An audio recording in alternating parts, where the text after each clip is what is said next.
BBMP ಅಧಿಕಾರಿಗಳೇ, ನೀವೇನು ಸಾರ್ವಜನಿಕ ಸೇವಕರೋ ಸಾವಿನ ವ್ಯಾಪಾರಿಗಳು? ಅಂದ್ರಹಳ್ಳಿ ಭಾಗದ ಸಾರ್ವಜನಿಕರಿಗೆ ನಿತ್ಯ ಭಯದ ಜೀವನ. ಅಂದ್ರಹಳ್ಳಿ ಭಾಗದಲ್ಲಿ ಜನಸಂಖ್ಯಾ ನಿಯಂತ್ರಣಕ್ಕೆ ಪಣ ತೊಟ್ಟಂತಿದೆ. ಮೋರಿ ಮುರಿದು ತಿಂಗಳು ಕಳೆದರೂ ತಿರುಗಿ ನೋಡದ ಬಿಬಿಎಂಪಿ ಅಧಿಕಾರಿಗಳು. ಸಾರ್ವಜನಿಕರು ಸತ್ತ ಮೇಲೆ ಸರಿ ಹೋಗುತ್ತದೆಯೇ ಮೋರಿ, ನೀರು, ರಸ್ತೆಗಳು? ಶಾಸಕ ಎಸ್.ಟಿ. ಸೋಮಶೇಖರ್ ಅವರೇ, ನಿಮ್ಮ ಅವಧಿಯಲ್ಲಿ ಇನ್ನೆಷ್ಟು ಬಲಿಬೇಕು? ಎಷ್ಟು ಅದ್ಭುತ ಇಂಜಿನಿಯರ್ಗಳು ಇದಾರೆ ಅಂದ್ರೆ ನಮ್ಮ ದೇಶದಲ್ಲಿ. ಇದು ಹಿಂಗೆ ಬೆಡ್ ಕಟ್ಬಿಟ್ಟು ಬಿಟ್ಬಿಡ್ತೀರಾ? ಇಂಜಿನಿಯರ್ ಯಾರು ಸ್ವಾಮಿ? ಅಲ್ಲ, ಸಮುದ್ರದಲ್ಲೇ ಬ್ರಿಡ್ಜ್ಗಳು ಕಟ್ತಾ ಇದಾರೆ ದೇಶದಲ್ಲಿ. ನೀವು ಇನ್ನು ಯಾವ ಕಾಲದಲ್ಲಿ ಇದ್ದೀರಿ? ಒಬ್ಬ ಸಾಫ್ಟ್ವೇರ್ ಇಂಜಿನಿಯರ್ ಹುಡುಗ ಇದೇ ರೀತಿಯಾಗಿ ಗುಂಡಿಗೆ ಬಿದ್ದು ಸದೋದ್ರು. ಶಾಸಕರು ದಯಮಾಡಿ ಈ ಕಡೆ ಬಂದು ಒಂದ್ಸಾರಿ ಗೆದ್ದು ಆದ್ಮೇಲೆ ಈ ಕಡೆ ಬಂದೇ ಇಲ್ಲ ಅವರು. ಇವಾಗ ನೋಡಿ, ಇದು ಯಾವ್ದೋ ಪೈಪ್ ಹಾಕ್ಬಿಟ್ಟು ಸ್ಯಾನಿಟರಿ ಕನೆಕ್ಟ್ ಮಾಡಿದ್ದಾರೆ ಇಲ್ಲೊಂದು. ನಿಮ್ಮ ವಾಣಿ ವೀಕ್ಷಕರಿಗೆ ನಮಸ್ಕಾರ. ಇವತ್ತು ನಾವು ಯಶವಂತಪುರ ವಿಧಾನಸಭಾ ಕ್ಷೇತ್ರದ ದೊಡ್ಡಬಿದ್ರೇಕಲ್ ವಾರ್ಡಲ್ಲಿ ಇದೀವಿ. ಈ ದೊಡ್ಡಬಿದ್ರೇಕಲ್ ವಾರ್ಡಲ್ಲಿ ಇಂಜಿನಿಯರ್ಗಳು, MLA ಅವರು ಇದಾರೋ ಇಲ್ವೋ ಒಂದು ಗೊತ್ತಾಗ್ತಿಲ್ಲ. ಯಾಕಂದ್ರೆ ಇಲ್ಲಿ ಬಂದು ಪ್ರಾಮಾಣಿಕವಾಗಿ ಒಬ್ಬ ಅಧಿಕಾರಿ, ಯಾರು ಈ BBMP ಅಧಿಕಾರಿಗಳ ಹಿರಿಯ ಅಧಿಕಾರಿ ಅಂತ ಅವ್ರು ಯಾರಿದಾರೋ ಅವ್ರಿಗೆ ಏನಾದರೂ ಪ್ರಾಮಾಣಿಕತೆ, ತಿಂತಿರೋ ಸಂಬಳಕ್ಕೆ ನ್ಯಾಯವಾಗಿ ಕೆಲಸ ಮಾಡ್ಬೇಕನ್ನೋ ಏನಾದರೂ ಮಾನ ಮರ್ಯಾದೆ ಇದ್ರೆ ಪ್ರತಿ ರಸ್ತೆ, ಪ್ರತಿ ಮೋರಿ ಬಂದು ಇಲ್ಲಿ ಚೆಕ್ ಮಾಡಬೇಕು. ಇವ್ರಿಗೆ ನಿಜವಾಗ್ಲೂ ಪ್ರಾಮಾಣಿಕವಾಗಿ ಕೆಲಸ ಮಾಡಿಸಿದೀವ ಇಲ್ವಾ?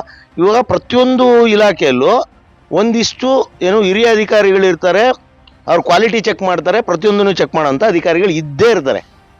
ಅವ್ರು ಏನು ಕ್ವಾಲಿಟಿ ಚೆಕ್ ಮಾಡ್ತಾರಾ ಇಲ್ಲ ದುಡ್ಡು ಇಸ್ಕೊಂಡು ಸುಮ್ಮನೆ ಮಾಡ್ತಾರಾ? ಮೋಸ್ಟ್ಲಿ ಇವ್ರಿಗೆ ಸರಿಯಾದ ಪ್ರಮಾಣದಲ್ಲಿ ದುಡ್ಡು ಹೋಗ್ತಾ ಇರಬೇಕು. ಹಂಗಾಗಿನೇ ಇಲ್ಲಿ ಕ್ವಾಲಿಟಿ ಚೆಕ್ ಅಂತ ಏನಿಲ್ಲ. ನೀವು ಇಲ್ಲಿ ಪ್ರತಿ ರಸ್ತೆನೂ ಬನ್ನಿ, ಹೆಣ್ಮಕ್ಳು ಪೌಡ್ರ್ ಇನ್ನೂ ದಪ್ಪಾಗಿ ಹಾಕ್ತಾರೆ. ಆದರೆ ಅಂದ್ರಳ್ಳಿ ರೋಡ್ಗಳಲ್ಲಿ, ಅಂದ್ರಳ್ಳಿ ರಸ್ತೆಗಳಲ್ಲಿ ಮಾತ್ರ ತಾರು 2 ದಿನಕ್ಕೆ ಸುಮ್ಮನೆ ಜಾಡ್ಸೋದ್ರೆ ಕಿತ್ತೋಗುತ್ತೆ, ಆ ರೇಂಜಿಗೆ. ಅದ್ರ ಜೊತೆಯಲ್ಲಿ ಹೋದ ವರ್ಷ ಒಂದಿಷ್ಟು ರಸ್ತೆ ಕಾಮಗಾರಿಗಳು ಮಾಡಿದ್ದಾರೆ. ಆ ರಸ್ತೆ ಕಾಮಗಾರಿಗಳು ಮಾಡುವಾಗ ಮೋರಿಗಳ ಪರಿಸ್ಥಿತಿ ಏನಂತ ಯಾರು ನೋಡಿಲ್ಲ. ಆಮೇಲೆ ಡ್ರೈನೇಜ್ ಸಿಸ್ಟಮ್ ಪಕ್ಕದಲ್ಲಿ, ಡ್ರೈನೇಜ್ ಚೇಂಬರ್ ಪಕ್ಕದಲ್ಲಿ 1 ಅಡಿ ಹಳ್ಳಗಳು ಬೀಳ್ತೈತೆ, 2 ಅಡಿ ಹಳ್ಳ ಬೀಳ್ತೈತೆ, 10 ಅಡಿ ಹಳ್ಳ ಬೀಳ್ತೈತೆ. ಅಂತ ಒಂದು ಪರಿಸ್ಥಿತಿಯಲ್ಲಿ ರಸ್ತೆಗಳ ಕಾಮಗಾರಿಗಳು ಮಾಡಿದ್ದಾರೆ. ಆ ರೀತಿಯಾಗಿ ಇವತ್ತು ಇಲ್ಲೊಂದು ಅದೇ ಪರಿಸ್ಥಿತಿ. ಅಂದ್ರೆ ಇದು ಹೆಚ್ಚು ಕಡಿಮೆ 3 ತಿಂಗಳ ಮೇಲಾಯ್ತು. ಇದೊಂದು ರಸ್ತೆ ಹಳ್ಳ ಬಿದ್ದು, ಗುಂಡಿ ಬಿದ್ದು ಹಾಳಾಗಿ ಇವತ್ತಿನವರೆಗೂ ರೆಡಿ ಆಗಿಲ್ಲ. ಇದು ಆಕ್ಚುಲಿ ಇದು ಕಾಳಿಕಾ ನಗರದಿಂದ ಬಾಲಾಜಿ ನಗರಕ್ಕೆ ಹೋಗುವಂತ ರಸ್ತೆ, ಮತ್ತೆ ಇದು ಮುಂದಕ್ಕೆ ಎಲ್ಲಿ ತಿಗಳರಪಾಳ್ಯ ಸರ್ಕಲ್ ಕನೆಕ್ಟ್ ಮಾಡುವಂತ ಒಂದು ರಸ್ತೆ, ಒಂದು ಸಂಧಿ ರೋಡು. ಈ ಸಂಧಿ ರೋಡಲ್ಲಿ 10 ಅಡಿ ರೋಡ್, 10-15 ಅಡಿ ರೋಡ್ ಇದು. ಈ 15 ಅಡಿ ರೋಡಲ್ಲಿ ಇವ್ರದ್ದೊಂದು ಮೋರಿ ಇದೆ. ಆ ರಾಜಕಾಲುವೆ ಅನ್ಗಳು, ಇದನ್ನ ರಾಜಕಾಲುವೆ ಒಂದಿಷ್ಟು ಒತ್ತುವರಿಯಾಗಿದೆ, ಏನೇನೋ ಪ್ರಾಬ್ಲಮ್ಸ್ ಆಗಿದೆ, ಒಂದಿಷ್ಟು ಆಗಿದೆ. ಆದರೆ ಇಲ್ಲಿ ಕಾಮಗಾರಿ ಯಾವ ತರ ಮಾಡ್ತಾ ಇದ್ದಾರೆ ನೋಡಿ. ಎಷ್ಟು ಅದ್ಭುತ ಇಂಜಿನಿಯರ್ಗಳು ಇದ್ದಾರೆ ಅಂದ್ರೆ ನಮ್ಮ ದೇಶದಲ್ಲಿ ನಿಜವಾಗ್ಲೂ ಮೆಚ್ಚಬೇಕು. ಇಲ್ಲಿ ಕೆಳಗಡೆ ಡೌನ್ ಇದೆ, ಇಲ್ಲಿ ಮೇಲ್ಗಡೆ 1-1.5 ಅಡಿಯಷ್ಟು ಹೈಟ್ ಮಾಡಿದ್ದಾರೆ ಬೆಡ್ನ. ಇದ್ರ ಮೇಲೆ ಕಾಂಕ್ರೀಟ್ ಬರುತ್ತೆ. ಇದ್ರ ಮೇಲೆ ಕಾಂಕ್ರೀಟ್ ಬಂದ್ರೆ ಇದು ಎಷ್ಟು ಹೈಟ್ ಆಯ್ತು? ಹಿಂದ್ಗಡೆ ಬರೋ ನೀರು ಮುಂದಕ್ಕೆ ಹೋಗುತ್ತಾ? ಆಮೇಲೆ ಅಲ್ಲಿ ಡ್ರೈನೇಜ್ ಚೇಂಬರ್ ಇದೆ, ಆ ಚೇಂಬರ್ಗೆ ಕರೆಕ್ಟಾಗಿ ಕಂಬಿಗಳು ಬರ್ತಾ ಇದೆ. ಏನ್ರೇ ಕಂಬಿಗಳು ಅದ್ರ ಮೇಲೆ ಬರುತ್ತಾ? ಬರಲ್ಲ. ಚೇಂಬರ್ ಹಂಗೆ ಇರ್ತದೆ. ಆ ಚೇಂಬರು ಅದು ಓಪನ್ ಇರ್ತದೆ. ಇದು ಹಿಂಗೆ ಬೆಡ್ ಕಟ್ಬಿಟ್ಟು ಬಿಟ್ಬಿಡ್ತೀರಾ? ಇದು ಹಿಂಗೆ ಬೆಡ್ ಕಟ್ಟಿ ಬಿಟ್ಬಿಡ್ತೀರಾ? ಹಿಂದೆ ಕಾಂಕ್ರೀಟ್ ಬರುತ್ತಾ? ಕಾಂಕ್ರೀಟ್ ಹಾಕಿದ್ರೆ ಅದ್ರ ಹಿಂದ್ಗಡೆ ನೀರು ಹೆಂಗ ಹರಿಯುತ್ತೆ? ಏನೋ ಪಾಪ ಇಂಜಿನಿಯರ್ಗಳು ಹೇಳಿ ಇದನ್ನ ಪಾಪ ಅವ್ರು ಹೇಳ್ತಾರೆ, ಅವ್ರದ್ದೇನು ತಪ್ಪಿಲ್ಲ. ಯಾರು ನಿಮ್ಮಲ್ಲಿ ಇಂಜಿನಿಯರ್ ಯಾರು? ಇಂಜಿನಿಯರ್ ಯಾರು ಸ್ವಾಮಿ? ತಾವ್ಯಾರು? Site engineer. ತಾವ್ಯಾರು? ಸೈಟ್ ಇಂಜಿನಿಯರ್ ಅಂದ್ರೆ ನೀವು ಕಾಂಟ್ರಾಕ್ಟ್ ತಗೊಂಡಿರೋರಾ? ಯಾವ ಥರ ಕೆಲಸ ಮಾಡ್ತೀರಿ ಇವಾಗ ಇದನ್ನ? Okay okay.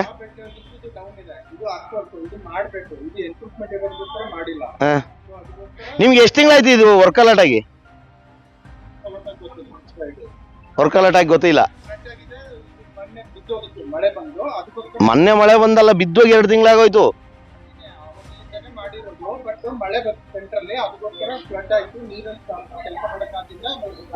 ಮಳೆ ನಿಂತೋಗಿ ಎಷ್ಟು ದಿನ ಆಯ್ತು ಸರ್? ಅವಲೇ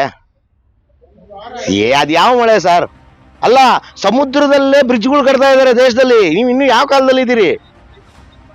ಏನೋ ಒಟ್ಟಲ್ಲಿ ಪಾಪ ಅವ್ರು ಏನ್ ಮಾಡ್ತಾರೆ, ಕಾಂಟ್ರಾಕ್ಟ್ ತಗೊಂಡಿರ್ತಾರೆ, ಅವ್ರ ಬಾಧೆ ಅವ್ರದ್ದು. ಇವಾಗ ನಮ್ಮ ಜೊತೆಲಿ ಸ್ಥಳೀಯರು ಒಂದಿಷ್ಟು ಜನ ಇದ್ದಾರೆ. ಇವತ್ತು ಈ ಒಂದು ಬಾಲಾಜಿ ನಗರದ ನಿವಾಸಿಗಳಾದ ದೇವರಾಜ್ ಅವರು ನಮ್ಮ ಜೊತೆಲಿ ಇದ್ದಾರೆ. ಸರ್ ನಮಸ್ತೆ. ನಮಸ್ತೆ ಸರ್.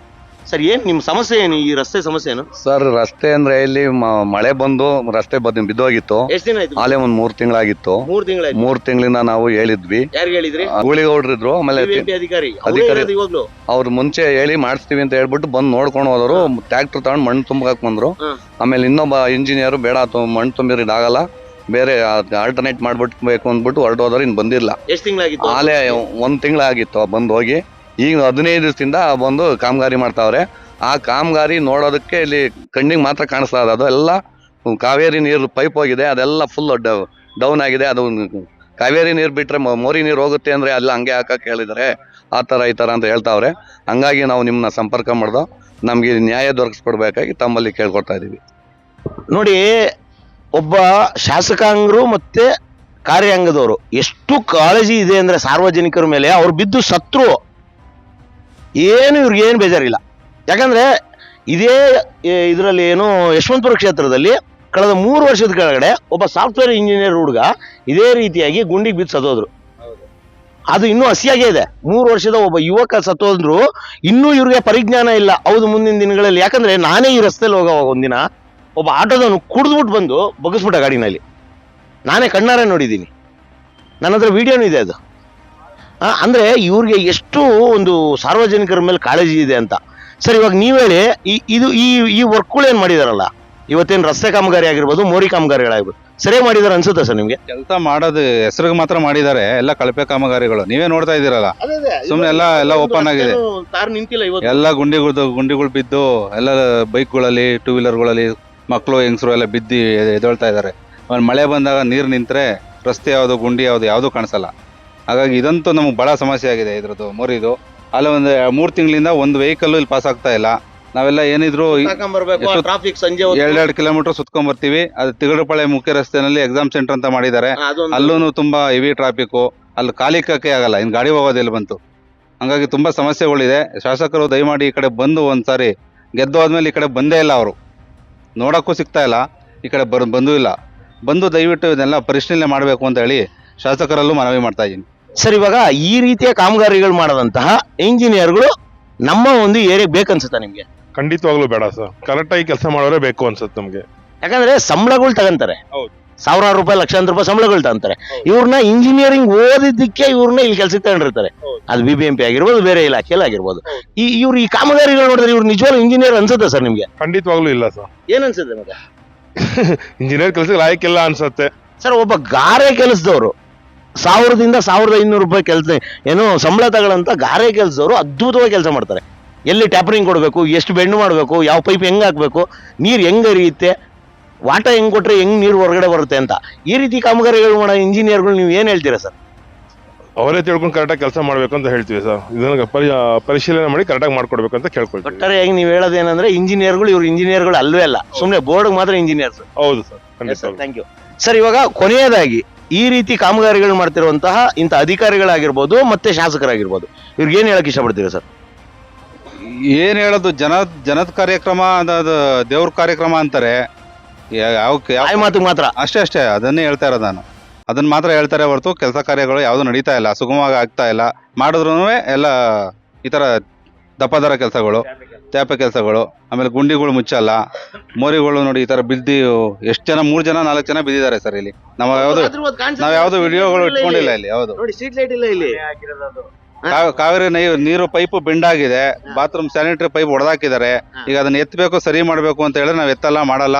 ಅವ್ರ ಇಂಜಿನಿಯರ್ ಬರ್ತಾ ಇಲ್ಲ, BWSS ಬರ್ತಾ ಇಲ್ಲ. ಒಬ್ಬ ಜನರಲ್ ಕಾಮನ್ ಮ್ಯಾನ್ ಆಗಿ ನೀವು ಒಂದ್ ಮನೆ ಕಟ್ಟಿರ್ತೀರಾ, ಏನೋ ಒಂದು ಕಾಮಗಾರಿಗಳು ನೋಡಿರ್ತೀರಾ ಸರ್. ಇದು ನೀರು ಕ್ಲೀನ್ ಆಗಿ ಹೋಗುತ್ತೆ ಅನ್ಸುತ್ತಾ ನಿಮ್ಗೆ? ಇಲ್ಲ, ಅಲ್ಲಿ ನಿಂತ್ಕೊಳ್ತದೆ. ಅಲ್ಲಿ ಇವ್ರು ಮಾಡಿರೋ ಪ್ರಕಾರ ಈ ಬೆಡ್ ಇಲ್ಲಿ ಹೈಟ್ ಮಾಡಿದ್ರೆ ಅಲ್ಲಿಂದ ಹಾಕೊಂಡ್ ಬಂದು ಇಲ್ಲಿ ಆಮೇಲೆ ಕೆಲಸ ಸ್ಟಾರ್ಟ್ ಮಾಡ್ಬೇಕಾಯ್ತು.